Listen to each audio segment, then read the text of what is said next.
Bonjour chez toi, heureux d'être avec tous aujourd'hui avec une pensée. Va jusqu'au bout de ton histoire. Donc ne t'arrête pas en chemin, non à l'arrêt prématuré de l'histoire. Va jusqu'au bout. Ce que Dieu veut que tu accomplisses, puisqu'il a commencé une bonne œuvre en toi, il est capable de mener cette œuvre jusqu'au bout. C'est le Dieu de la fidélité. Plusieurs ont expérimenté la fidélité et la grâce de Dieu qui les a accompagnés. Mais chacun s'est accroché à l'histoire, à la promesse que Dieu a faite, et Dieu a accompli ce qu'il dit. Il dit ce qu'il fait et il fait ce qu'il dit. Il avait dit un jour aux enfants d'Israël dans le livre d'Ésaïe, « Je suis le premier, je suis le dernier. » Autrement dit, je suis le commencement et je suis la fin. Celui qui est capable de commencer, de donner la vie, c'est lui qui est capable de maintenir la vie afin que cette vie-là accomplisse 100% de la volonté de Dieu. Afin que cette vie qui est ancrée en Dieu soit le témoignage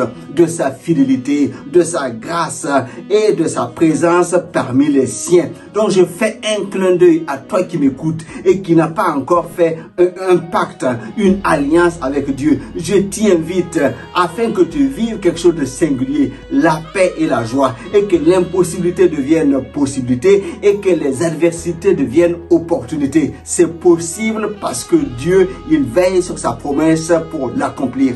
Et comme tu as du prix à ses yeux et que tu n'es pas un hasard sur la terre, il a un projet qu'il a pour toi et il veut l'amener à l'accomplissement. Je t'amène à la réflexion sur ce que Joseph a vécu. Dès son jeune âge, il a eu un rêve de royauté qu'il a partagé avec sa famille. Cela a suscité de la jalousie, cela a suscité de la haine jusqu'à des envies de meurtre. Mais toutes les adversités se sont succédées les unes derrière les autres, mais au lieu de l'arrêter, cela l'a propulsé encore plus en avant jusqu'à ce que Dieu a promis s'accomplisse. Il a été jeté dans un puits, il a regardé vers le ciel et là il a été libéré. Et les frères l'ont vendu à des marchands qui allaient en Égypte comme esclaves. Quand il arrive en Égypte, il atterrit dans la maison de Potiphar. La main de Dieu étant sur lui, tout ce qu'il touchait était béni. C'était reconnu par tous. Donc, il est devenu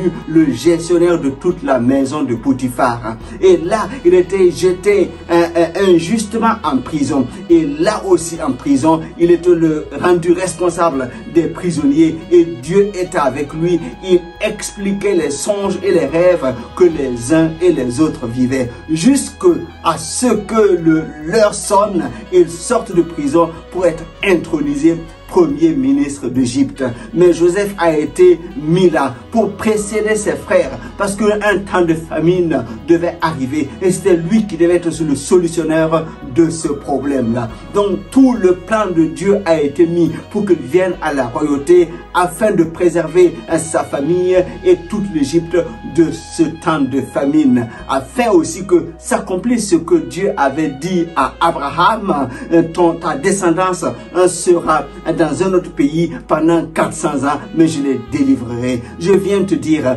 ton histoire est connue de Dieu. Alors Dieu l'a écrite et il veut que tu entres en collaboration avec lui et que tout ce qu'il a prévu s'accomplisse.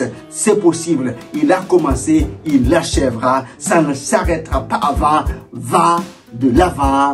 Dieu te conduit et te bénit. Je te souhaite une excellente semaine. Je te prie de partager la vidéo. Reste connecté. On est ensemble. Bye bye.